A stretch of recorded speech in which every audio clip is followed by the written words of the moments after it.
Здравствуйте. Сегодня в нашем пресс-центре начальник управления госавтоинспекции Министерства внутренних дел Абхазии Дамей Авицба.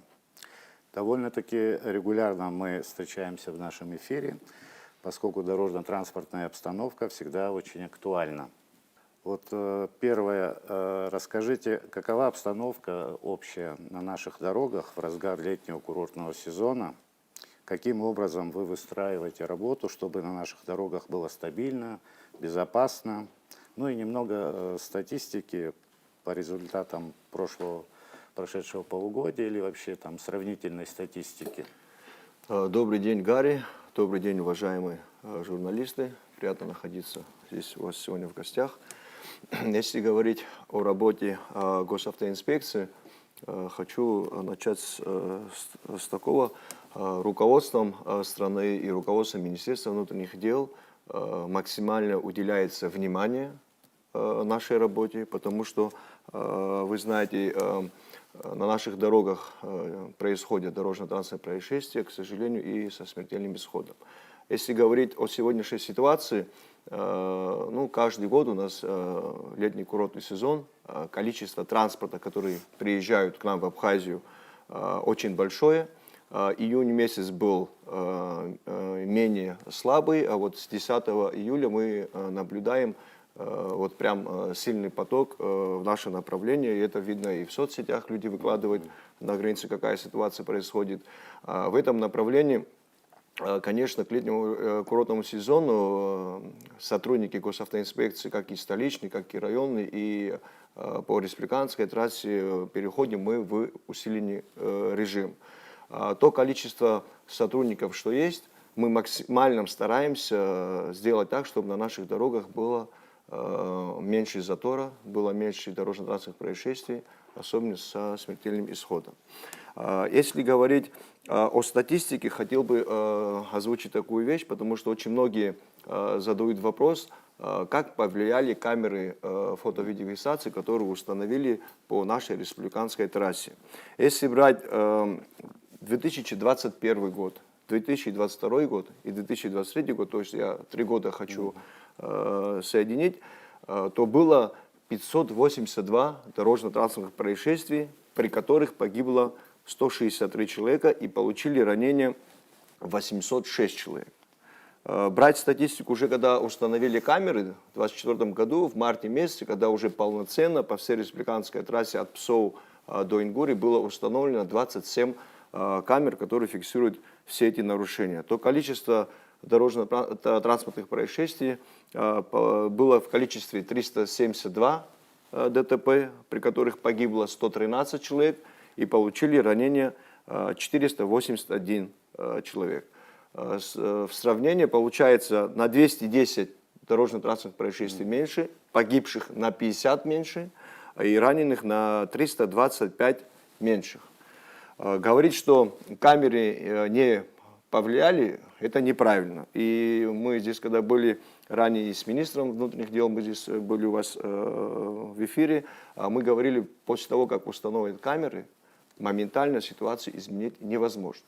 Это поэтапная работа, это кропотливая ежедневная работа, и цифры говорят сейчас о ситуации, которая сейчас есть.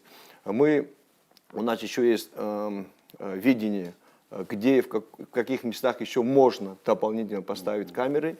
Там, где мы установили аварийность, она спала, будем продолжать в этом направлении работать дальше. Хотел бы подчеркнуть еще одну вещь. Вот я озвучивал 2021, 2022 и 2023 год, погибших было 163 человека. Хотел бы по национальным признакам озвучить.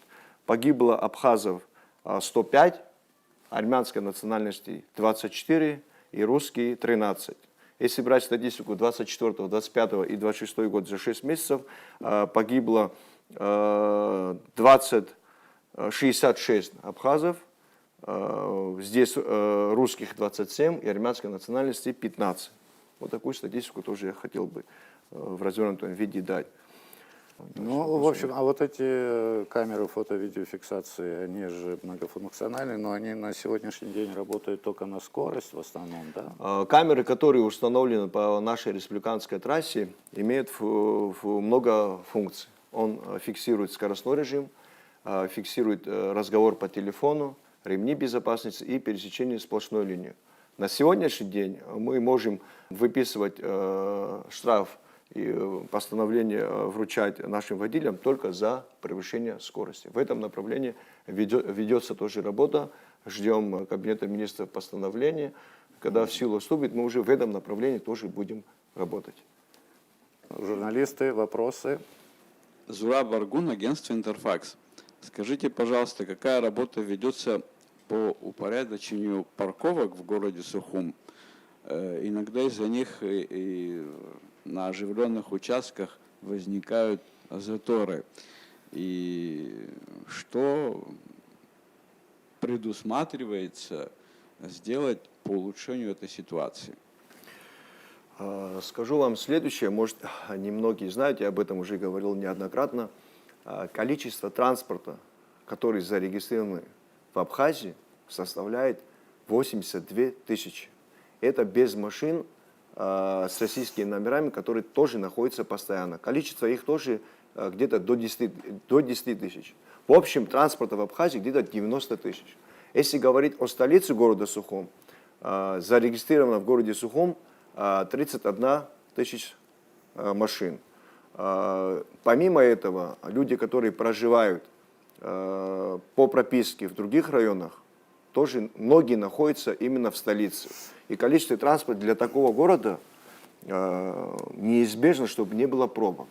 Если говорить о нарушениях правил дорожного движения именно парковки и стоянки, к сожалению, наши водители пренебрегают этим правилам.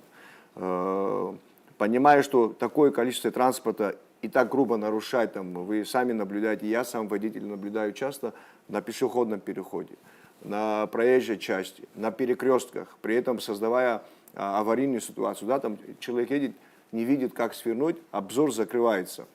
Если каждый водитель подойдет ответственно к правилам дорожного движения и будет парковаться, где это возможно на сегодняшний день, не нарушая, то, конечно, пробки будет намного меньше. И количество дорожно-транспортных происшествий в столице незначительное. Да, там есть такие технические повреждения, где они должны дождаться сотрудников ГАИ, все это надо зафиксировать, и при этом тоже создаются в час пик, особенно там, по улице Ешба, по улице Лакоба, Пальона, такие пробки неизбежны. Вот хочется еще раз обратиться к нашим гражданам, к нашим водителям, максимально соблюдать правила дорожного движения. Что делается в этом направлении? Я об этом говорил 1,5 года назад, по-моему, здесь были в эфире. Есть в Москве такой центр, называется центр ЦОДД, это Центр организации дорожного движения при правительстве города Москва. Под их управлением находятся все светофоры, все перекрестки, камеры, которые фиксируют любое нарушение, стоп-линию, проезд на красный свет, как пешеход переходит на пешеходном переходе. То есть у них все это на ладони есть. И выявлять таких нарушителей, и в России почему удобно? Любое нарушение приходит уведомление собственнику по автотранспорту на госуслуги. То есть он нарушил, в любом случае он рано или поздно его должен оплатить. У нас получается все вручную. Выявили именно, вот, я имею в виду парковки, и вот стоп-линии, и светофоры. То есть это надо самому увидеть, остановить, наказать и все остальное. Эти сотрудники с Москвы приезжали к нам из Министерства внутренних дел в лице первого заместителя Беслана Чкадова с нашими ребятами, которые занимаются именно вот по камерам, ездили в Москву, смотрели, на каком уровне все это у них там происходит. Они приезжали к нам, изучили то оборудование, ту технику, которую мы имеем. Они изучили основные наши перекрестки именно в городе Сухум. Но это очень кропотливая и долгая работа, потому что финансирование там очень большое. На сегодняшний день вот находится в разработке данное направление. Хочу сказать еще следующее. На сегодняшний день администрацией города Сухум во главе мэра Агрба Тимура Михайловича была проведена большая работа. В Москве есть еще частная компания, которая занимается организацией безопасного дорожного движения в городе Москва тоже. Они приезжали сюда, изучили все наши перекрестки, вот максимально изучили наши перекрестки. Они здесь находились очень долгое время. Алхаз Тхакушев, если вы помните, делал круглый стол, где были приглашены люди в этом направлении, кто разбирается. Мы из ГАИ были, из администрации города были. И вот через эти столы, круглые столы были приняты решения о выходе в Москву к этим людям. И вот они сюда приехали и провели большую работу. К концу года будет уже представлен план, какие мероприятия надо произвести, чтобы все это сделать так, для того, чтобы максимально комфортно было нашим гражданам ездить по нашим дорогам. Зная лично и качество главы города, если он взялся за это дело, он это дело доведет до конца. С нашей стороны, насколько это возможно, мы, конечно, рядом станем, поможем. Это нужно было делать еще давно, потому что 10 лет назад количество транспорта в Абхазии было 30 тысяч. За 10 лет добавилось 50 тысяч. И хочу озвучить вам цифры. Каждый год у нас от 3 до 4 тысяч добавляются транспортные средства. Если инфраструктуру наших дорог мы не будем благоустраивать, то ситуация будет еще хуже. Вот в этом направлении такая работа была проведена, и вот на сегодняшний день, вот к концу года мы ожидаем, администрация этим занимается, ожидает план, и мы будем по нему потом работать. Ну, этот план еще должны принять, и пока его реализуют, это большое время пройдет, Ну, мы конечно. хоть А вот в начали этом делать. промежутке что можно делать, вот особенно с этими перекрестками, углы перекрестков, они вот на самом деле, там бывает и в 2 ряда ставят. Ни пешехода не увидишь, ни машину, которая движется в этом направлении. Что можно делать? Может, по старинке, как вот начинали вот сперва в Москве, там сняли, выписали протоколы. На сегодняшний день, вот вы правильно подчеркнули, и в 2 ряда ставить, и на перекрестках, на пешеходном переходе. Хотел бы вкратце вам озвучить вообще ситуацию по кадрам. Именно сотрудники ДПС, которые должны работать по всей республике, штатное расписание 224 человека. Замещено 162. То есть 62 места свободны. Это существенно влияет на нашу работу. И, конечно же, не буду скрывать, качество сотрудников хотелось бы, чтобы было еще больше. Правду же надо говорить. И в городе Сухом штатное расписание 38, замещено 15. То есть их делим на 2 дня, то есть 7-8 человек работают в столице, на сутки заступают. При большом нашем желании охватить весь объем работы, который мы должны делать, это невозможно. Вы знаете, до обеденного времени состояние и ситуация на центральном рынке, Пальона, потом на Турбазе, где это пекарня, по улице Ешба. У нас часто проводят культурно-массовые мероприятия. Мы, ГАИ, всегда задействованы. К нам приезжают гости, их надо сопроводить. Проводят какие-то свадебные мероприятия, их надо сопроводить, чтобы наши водители доехали нездоровыми и невредимы. И к чему говорю, что очень сложно всю работу охватить, не имея Ну, в день, тех если вот кадров. 2-3 квартала в день. Ну, вот, И зафиксировали какое-то оборудование. Сказанному хочу дополнить. Вот стоит машина с нарушением. Эта машина может стоять там 1-2, а может и целый день. Номера, госномера снимать мы не имеем права, потому что снять номер, потом, когда все это привозим в ГАИ, водители приезжают и возмущаются, это наше имущество, почему сняли номер, или когда снимали номер, вы там зацепили бампер или крыло, и начинают такие... Вот в этом направлении нам нужна помощь. Нет, ну, оставлять именно, так нельзя. Нет, Вот, депутаты говорят, никто не мешает это сделать. Нет, по закону мы не имеем права. Ну, когда совсем перебарщивают... И в базу данных, вот, где от камер видеофиксации нарушения, в эту базу данных... С удовольствием в базу данных внесем, если по закону иметь будем это право. Да. Вот мы как фиксируем нарушение за скорость, он же попадает в базу данных, да. И на стационарных постах, где установлены камеры, где выявляют, нам легко его остановить и показать, где он нарушил.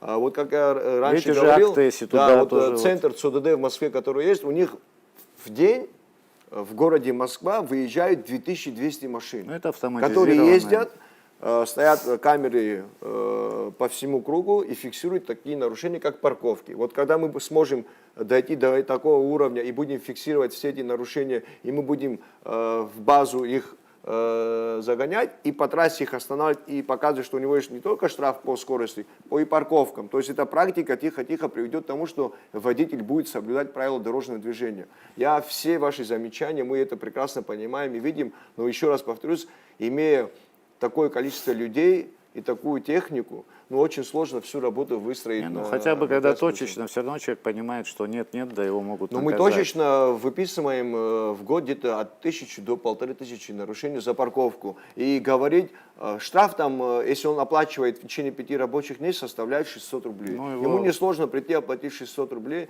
и дальше также нарушать. Из-за этого мы всегда, вот меня часто приглашают на телевидение, мне вот иногда вот я отказываюсь, я говорю, мне стыдно выходить, одно и то же постоянно говорить, обращаться А к что водителям, парламент не может нарушать разрешить, чтобы эти акты можно было выписать? В парламенте мы даже с предложением выходили, было в начале очень большое понимание по поводу изъятия транспортного средства у людей, которые находятся в алкогольном или винном опьянении. Но проект успешно не прошел. Мы хотели вот изымать машину, ставить на месяц, но вот были Это разногласия, такие где суровые мы наказания. на сегодняшний А день вот это отложили. вроде такой вот выписали акт, оставили под стекло, внесли в базу данных. Прочесали камерой, допустим, зафиксировали их. Человек пожалуется, вот, покажете. Все эти нарушения, которые фиксируют, должны быть приобретены Министерством внутренних дел, должны стоять на балансе, должны это же иметь можно зафиксировать их. госакт из госстандартов, что она исправно технически может работать. Указом можно, наверное, это утвердить, что вот эти аппараты... Указом Министерства внутренних дел это невозможно сделать. Сперва надо принять закон, а все остальное мы Всё готовы забюрократизировано. поэтапно сделать. К этому нужно идти, это однозначно. То есть пока эта техника фантастическая к нам прибудет, все-таки там, не знаю, как-то... углы перекрестков это вообще отдельная история. В общем, о парковке это можем долго говорить, но основные наши заторы все-таки из-за парковок. Я сильно неположенных надеюсь, местах. администрация города Сухума чем занималась, люди, которые приезжали, они вот реально хотят реализовать и реализуют, я уверен в этом. Вот столько ждали, вот дождемся до конца года. План мероприятий, который нам преподнесут администрации города, я думаю, очень сильно Тут все уже пострадают. А как быть тогда? Если мы обращаемся ко всем и до всех не доходят, конечно, есть водители, которые не нарушают, соблюдают правила дорожного движения. Еще раз хочу повториться, город Сухум не может такое количество транспорта принимать. И потом вот этот участок, который к универсаму, эта дорога же часто там забивается. Очень много въездов, которые делают, затрудняют движение. Главное, не просто въезжают по направлению движения, еще и разворачиваются. Вот те люди, которые приезжали, есть такое понятие умный светофор. Они, когда будут их устанавливать, светофор сам вычисляет, выявляет, стоит на красный свет, нету машин, которые ты должен пропустить. Он будет сам автоматически включаться зеленый и давать движение там много другим. въездов, помимо светофоров. Въезд есть, их вклиниваются через каждый каждые там 50. получается республиканская больница, РО, потом заправка и Кое-где универсам. хотя бы разворот в другую сторону может прикрыть. Это специалисты должны этим заниматься. Еще вопросы? Бадри Сява, Спутник Абхазия. Дамир Джумберович, мой вопрос напрямую не имеет отношения к работе госавтоинспекции, но непосредственно связано с безопасностью на дорогах. Все мы видим, сколько бродячего скота на дорогах, и собак, кошек, и это очень мешает движению транспорта. На ваш взгляд, как решить эту проблему, которая зачастую приводит и к ДТП, и к летальным исходам? И считается ли нарушением случаи пересечения сплошной линии во время объезда той же скотины? Спасибо. Я с последнего вопроса сразу отвечу по поводу пересечения сплошной линии. Если говорить о камерах, которые фиксируют по республиканскому государственному стоят, они не фиксируют сплошную. Если сотрудник сам выявил, водитель вынужденно нарушил правила дорожного движения, пересек сплошную линию, потому что стоял скот, сотрудник должен с пониманием подойти к этому водителю, сделать так, чтобы этот скот убрать с дороги, чтобы следующий не нарушил. Если говорить о общем о этом вопросе, какая работа проводилась и проводится в этом направлении?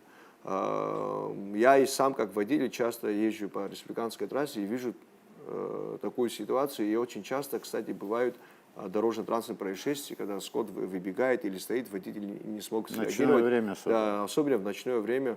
К счастью, у нас хоть трасса освещается, максимально можем этот скот увидеть. Мы направляли письма главам районам, главам сел, чтобы они обратили внимание в этом направлении. Ну, каждый знает в своем районе, чей этот скот. Хозяин, который является собственником, должен как-то понимать, что данный скот может создать аварийную ситуацию, и происходит, к сожалению, дорожно-транспортное происшествие.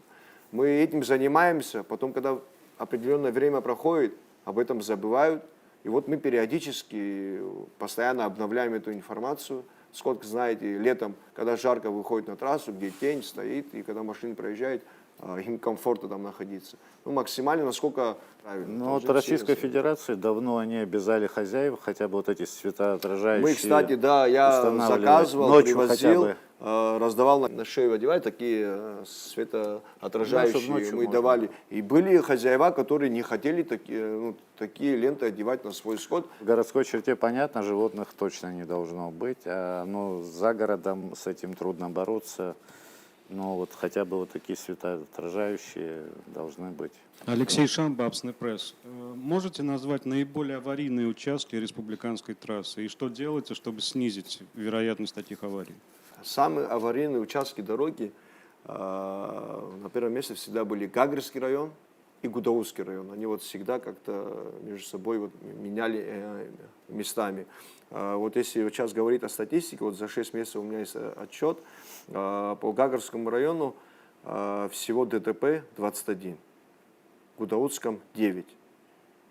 И вот Сухумский район тоже 9. Вот Гагра остается всегда на первом месте. Вот если брать статистику, вот я помню хорошо, 2025 год, количество погибших, если брать с 2021 года, у нас каждый год все меньше и меньше. Вот 24 и 25 год погибших было 48 человек, что и в 24-м, и что в 25-м. Если брать 23 и 22, там было 67, 58, то есть каждый год все меньше и меньше. В 25-м году погибших было 48, из них 20 было пешеходов. Из 20 пешеходов 13 это те, которые нарушили правила перехода не в положенном месте, то есть они тоже являются участником дорожного движения и тоже должны соблюдать правила дорожного движения. То есть в этом направлении мы начали работать, и в Гагрском районе, в Гудаутском мы именно по пешеходам статистику спустили. Вот с 10 июля, вы знаете, количество транспорта отдыхающих очень большое. Вчера вот было дорожно-транспортное происшествие, водитель УАЗика поднимался на смотровую в Гагры, и у них было пассажиров 5 человек, и машина опрокинулась, и девушка с Питера 2002 года, к сожалению, погибла. И вот в этом направлении вот и водители сами, которые вот занимаются экскурсией, да, вот так мы неоднократно проводили профмероприятия на Ритинском ущелье, с нами выезжали и сотрудники УБЭП, которые проверяют командировочный путевой лист, все документы, которые дают право заниматься такой деятельностью. Учитывая, что ты везешь людей, отвечаешь за жизнь этих граждан. Отношения вот с коллегами, например, с республик Северного Кавказа. У нас менталитет, в принципе, похожий. Там какие проблемы, если сравнивать? Ну, проблем вообще дорожно-транспортных происшествий, что и в Абхазии, что и в России, происходит за то, что водители нарушают правила именно скоростного режима. Второе место занимает, как и у нас, водители, которые садятся за транспортное средство в алкогольном или винном опьянении. Вот хотел бы сейчас озвучить вам цифры. Я вот в статистике по ДТП приводил 21, 22, 23 в сравнении с 24, 25, 26. В 2021, 22 и 23 мы выявили водителей в нетрезвом состоянии 8781 человек. Это количество очень большое. Из них 3000 было в наркотическом опьянении. В 24-м, в 25-м и 26-м году было выявлено 4517 повторно, которые сели за руль. 334 человека, из них на 15 суток было осуждено 113, а все остальные были оштрафованы штрафом. В 26-м году, еще хотел такую статистику привести, количество желающих получить вновь водительское удостоверение с каждым годом увеличивается. Вот за 24, 25, 26 год количество транспорта зарегистрированных новых 12 тысяч, а получили водительское удостоверение за 2 года и 6 месяцев 10 тысяч новых водителей. И хочу вам такую статистику еще дать. Виновные в дорожно-транспортных происшествиях, вновь получивших водительское удостоверение, количество очень малое. Нарушают обычно в возрасте 30-35 и которые имеют стаж 5 и выше. То есть могу сказать, что автошколы, которые принимают наших молодых студентов на получение водительского удостоверения, подход очень серьезный. Во-первых, хочу еще раз сказать, что госавтоинспекция не имеет полномочий проверять автошколы, потому что находится под ведомством Министерства просвещения. Только они могут посещать автошколы, качество их преподавания, какое количество транспорта, какое количество часов они преподают, какое количество они в практике ездят и посещаемость самих студентов. То есть мы, как ГАИ, не имеем права проверять. Мы что делаем?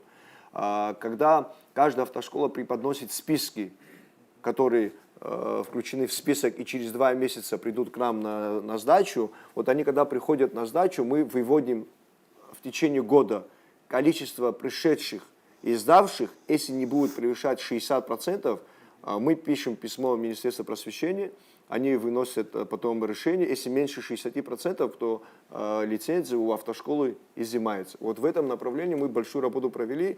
И в их интересах у директора автошколы привести к нам в управление ГАИ тех людей, которые реально ходили, могут прийти сдать, чтобы по их статистике не ударило. Вот в этом направлении реально и бывают звонки, вот приходят в автошколе, помогите, мы в ГАИ сдадим. Вот и в автошколе вот ребята вот на самом деле подходят ответственно, потому что если они будут приводить и не будут сдавать, то мы статистику преподнесем и по нему потом будет биться.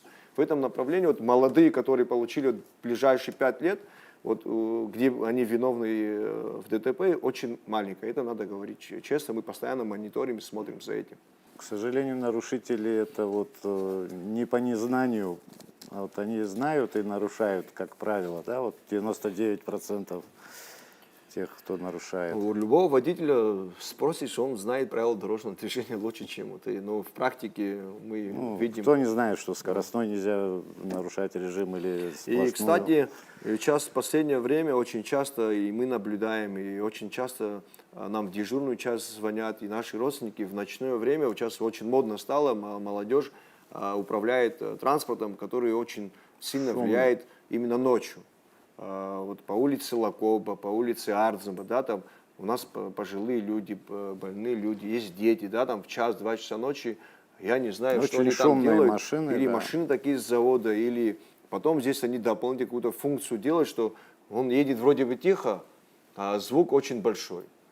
И очень честно, вот выявить такого водителя нам не сложно.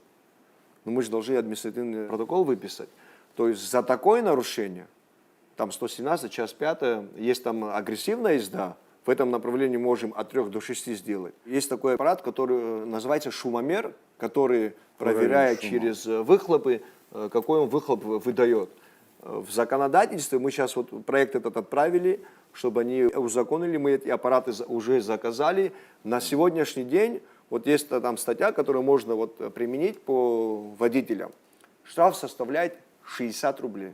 И мы с правовым отделом в имеющий уже законопроект внесли изменения. И мы там пишем уже 9 тысяч рублей. Если это повторно, его направить на пересдачу. И изъимать транспорт за такое нарушение, ставить, ну мы можем, да, там, ну, мы в Абхазии живем, по закону не имеем права. А ее надо поставить. Как-то на 2-3 дня хоть. поговорить с ним, довести до него, что вот есть взрослые люди, которые в ночное время не могут уснуть, потому что такие машины по нашим улицам очень часто ездят. Ну, нету водителя, у кого такие машины, чьи машины мы не поставили бы. И есть такие родители, которые приходят и возмущаются, на каком основании мы забрали машину. Вот прекрасно вы знаете, у нас сейчас прошли выпускные вечера, баллы были, и мы по районам имели график, где проводится, и мы с управлением ГАИ, и министр участвовал в мероприятиях этих, и заместитель наш куратор был. И вот мы в Гаграх остановили пару машин несовершеннолетних, без водительского удостоверения, был за рулем. Были родители, и были еще ребята с разных фамилий, по 4-5 человек. Ну, родители возмущались, на каком основании, ну что случилось, сын закончил школу, если он поедет. Ну, как с такими людьми разговаривать? Понятно, госавтоинспекция — это наша прямая задача. Мы должны выявлять, наказывать, предупреждать. Ну, родитель, который воспитал, и ребенок вырос, неужели не хочет его хорошего видеть, его внуков увидеть? Ну, в этом направлении и родители, и старшие с пониманием должны подойти, и в этом направлении нам очень сильно помочь. Это не только ГАИ должно этим заниматься. Я большим удовольствием, если было бы это в наших силах, и мы могли бы все это исправить, я только... Ну, вы силовое ведомство. Вы мы должны не отказываем, мы где-то- работаем, насколько это возможно, мы делаем. Что можно сделать, чтобы поднять уровень культуры вождения? Вот. Тут говорим о культуре, но иной раз наблюдаешь абсолютное безумие на дорогах. Отдельные люди, бывает, очень агрессивно водят машину, но очень опасная езда. Да, вы, наверное, видели, в соцсетях выставляют в России, нахожусь в Абхазии, я езжу тихо, вот как ездят маршрутки и все остальные. Ну, воспитание, человек воспитывает своего ребенка и должен, когда он приобретает своему сыну или своей дочке автотранспортное средство, он должен следить, как он на этом транспорте ездит, в каком состоянии он домой приходит, в Ну, каком они уже состоянии он совершеннолетние, они выезжает, могут и не в каком послушать. состоянии находится машина. Вот у нас есть такие дорожно-транспортные происшествия с летальным исходом. Весь этот материал потом собирается, отправляется на экспертизу, и независимый эксперт выявляет ряд нарушений, из-за чего могло бы произойти дорожно-транспортное происшествие. Состояние тормозных колодок, световые приборы, если это ночью произошло, состояние шин. Никто же на это не смотрит. Машину завел, если она поехала, значит, она исправна, и они думают, что это все хорошо. И, кстати, еще хотел вот именно по камерам сказать. В 23-м году было выявлено нарушение вот камеры фото-видеофиксации где-то до 35 тысяч выявлений. 8326 постановлений было на посту, водителя остановили, вручили 8326 постановлений. Составлено было протокола, то есть кто-то может оплатить сразу, а кто-то не может, на него выписывать протокол. 388. Количество оплачиваемых постановлений 7979. На сумму за целый год 23 было 5 миллионов. В 24 году, сейчас не буду все цифры говорить, в 24 году оплатили штраф за такое нарушение 19 миллионов. В 25 году 53 миллиона. Врученных постановлений 101 тысяч. Сказать, что госавтоинспекция не выявляет и не наказывает людей, это неправда. Вы представьте количество. 101 тысяч постановлений, которым вручили, то есть 75 тысяч нарушений люди оплатили. На 53 миллиона 815 тысяч. Ну вот я почему эту цифру озвучу, потому что вот, очень часто пишут, что людей не наказывают, надо штрафы поднять. Но сумма за такое нарушение от 3 до 6 есть. и 53 миллиона – это большое количество. Учитывая, что выделено было на закупку этого оборудования, на установку, на обслуживание, в общем, где-то миллионов 70-80, то есть за 25 год почти 80% камеры отбили тот расход, который сделали, Ну, вот государство остается выделило маленькая средства. категория, Да. которая номера откручивает свои. Ну, такие случаи тоже бывают, и номера снимают, и подложенные номера, но камеры, которые вот на посту установлены, вот если мы выявляем, что база так сделана, что машина, которая едет, если не соответствует с маркой и с госномером, он озвучивает, допустим, по цвету, говорит оранжевый. То есть мы понимаем, что по цвету номер, который установлен, он не соответствует машине. Или, допустим, мы ранее их останавливали, злостные нарушители, допустим, имеют 20, 30, 40 тысяч, он озвучивает красным цветом. То есть мы понимаем сразу на посту, который стоит, что данный водитель уже был остановлен, был предупрежден, и он не оплатил штраф, и мы его сразу можем остановить, выявить, и даже машину поставить, если он не оплатил такие штрафы. Я могу озвучить штрафы, какое количество у некоторых водителей. 200, 300 и 500 тысяч. Такие тоже были. И многие попадаются сотрудники различных ведомств, а потом Министерство внутренних дел, и мы отправляли письма всем службам, что в этом направлении нам помогли, и что провели беседу со своими сотрудниками, что не только госавтоинспекции, он является сотрудником определенного ведомства и должен быть примером и показывать. И есть дисциплинарные наказания, конечно, когда не оплачивают, мы отправляем письма с этими нарушениями. Это касается и в нетрезвом состоянии. Во всех направлениях мы направляем Ну, вот письма. опасная езда, когда вот очень опасная езда, ну, вы понимаете, Это есть о чем я агрессивная говорю. езда? По-моему, в других странах сразу наручники 15 суток. Там. Ну, до такого мы еще уровня не дошли, но если что- не остановится, что-то надо наверное, делать. придется и это тоже применить. Ну, потому что он, ну, видно, он неадекватный, по езде видно. То есть он или сам себя угробит, или кого-то. Начальник ГАИ и отдел, который занимается практикой, он должен по его данным проверить все штрафы, и чтобы он максимально оплатил штраф. Вот если он придет, и у него злостное нарушение, у него машину забрали, и он кого-то подключил, позвонил, забрал по звонку эту машину налегке, он завтра еще раз повторит. Вот многие вот наши коллеги, там, я не знаю, которые работают в каких-то организациях, я не знаю, сейчас не хочу имена говорить, обращаются к нам с просьбой. Я максимально стараюсь свою принципиальность показать не за то, что я вредный, за то, чтобы данный водитель осознал, что вот он подключил одного, второго, и что он не смог решить вопрос. До него, если он нормальный, до него должно дойти, что он в следующий раз, как минимум, стыдно будет обратиться к этому человеку еще раз, чтобы за него просили вернуть машину или водительское удостоверение. Вот в этом направлении максимально должны все подойти к этой проблеме, потому что я один, или министр, или президент, ну, не может всем этим управлять. Ну и правоприменение ко всем должно быть Одинаково, одинаковое. конечно. Применяется ли в практике работы ГАИ в Абхазии такая форма работы, как скрытый патруль, и как вы думаете, могло ли это повлиять на улучшение ситуации на дорогах? В практике такое было, если я не ошибаюсь, это было в 2021, 2022 и 2023 году.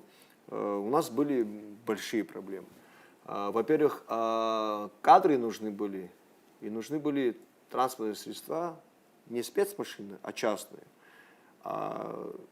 И снимать на телефон или снимать на камеру, которая не стоит на балансе, очень сложно было нам все это в правильном русле по закону человека оштрафовать. Мы писали, да, административные протокола, но 80% мы их аннулировали. Потому что по закону, по второй части, когда человек нарушает пересечение сплошной линии, мы должны зафиксировать тем средством, который стоит на балансе. Ну, есть там свои моменты. В практике она не реализовала.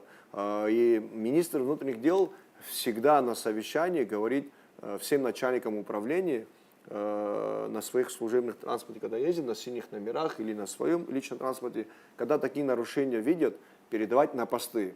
Я максимально стараюсь, вот я сам, когда еду вот в сторону границы, не было, чтобы я 2-3 машины не остановил, и я не стараюсь на этого водителя, допустим, выписать административный протокол. Потому что я понимаю, если он обратится с жалобой, то я не смогу предоставить ему доказательства. Мне легче с ним побеседовать, донести до него, и приходится и по-абхазски это сказать, и по-русски сказать. Если это до него дойдет, это для него будет хорошо. Есть такое нарушение, как ремни безопасности. В городе Сухом, ну, мы с пониманием подходим. Очень сложно вот по городу Сухом Ну, ездить да, с ремнями. короткие Да, там в течение дня он раз 10 выезжает, промежутки. им гайцацу. Но когда ты в городе не одеваешь и выезжаешь на республиканскую трассу, практика доказала, что в привычку вошло, чтобы не пристегиваться, и он забывает, что надо пристегнуться.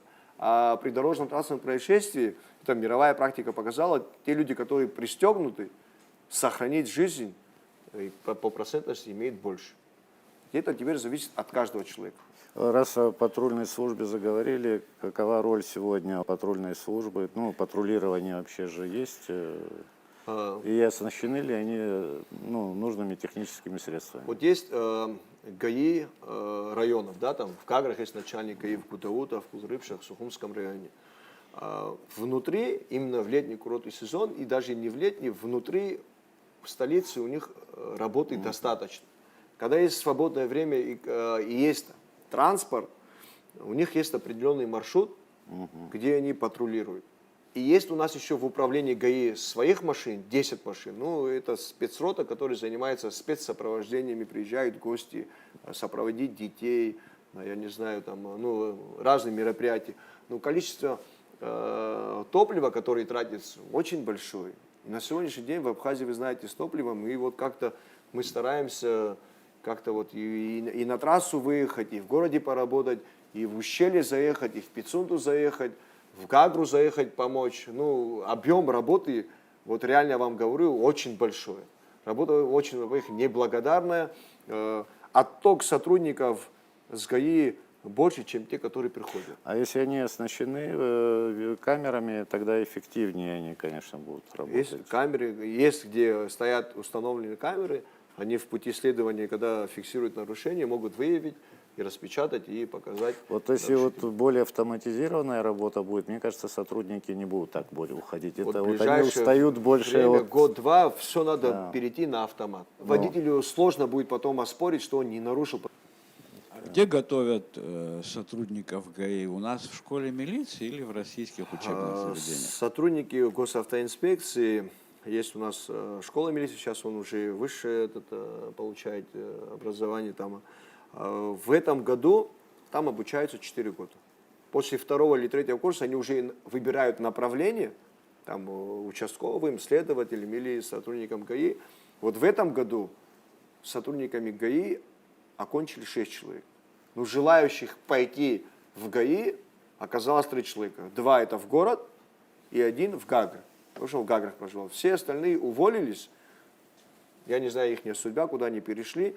И в этом году, мы вот сейчас вот идут вступительные экзамены, по-моему, закончились на днях, было желающих поступить 30 человек. 10 было девочек и 20 было ребят. Не исключено, в практике показывает, что пока они учатся, отток будет тоже. Желающие уйти, не доучиться, будет в любом случае. И вот после 2-3 курса, когда они выбирают направление, вот пойти в ГАИ желающих очень мало. В России у нас тоже есть, вот в Краснодаре учатся, в Волгограде учатся. Именно по направлению ГАИ очень мало. Все хотят быть следователями, хотят быть дознавателями, сидеть в кабинете, возиться с документами. Но реально, я вам серьезно говорю, работа сотрудника госавтоинспекции, это ежедневно, это очень нервная и очень трудная работа. Сотрудник ГАИ является таким же обычным человеком, как и мы. И мы хотим с него требовать, чтобы он каждого водителя, которого остановил с нарушением, то есть сотрудник остановил, есть нарушение, он хочет забрать у него водительское удостоверение или взять, допустим, транспортное средство. Вы представляете, какой отпор получает он от нарушителя? А таких нарушителей у нас достаточно, а сотрудников очень мало. Он закончил учебу, он не является каким-то психологом, чтобы найти общий язык, подойти к каждому. Потому что водители тоже бывают эмоциональные. Да? Это же реальная вещь. За это мы на посту максимально везде поставили по 2 терминала. При желании, если человек согласен с нарушением, оплачивать на месте. Получается, чем более автоматизированная будет у вас работа, Конечно. тем меньше вот этих всех нюансов и меньше сотрудников будет. Как обычно, всегда в конце все-таки к водителям обратитесь. Вот и насчет культуры вождения, насчет, вот, чтобы все-таки... Еще раз благодарю за приглашение. Пользуясь случаем, конечно, хотелось бы обратиться ко всем нашим гражданам, особенно к нашим водителям. Максимально соблюдать правила дорожного движения. Правила не так просто придуманы. Мы хотим, чтобы те люди, которые выезжают на своем транспорте по своим делам, на свою работу, возвращались домой здоровы, невредимы. Их дома ждут дети, их дома ждут родители. Не делайте больно. Жизнь одна, ее надо сохранять. Спасибо за то, что вы пришли к нам в студию. Спасибо, коллеги. То ведут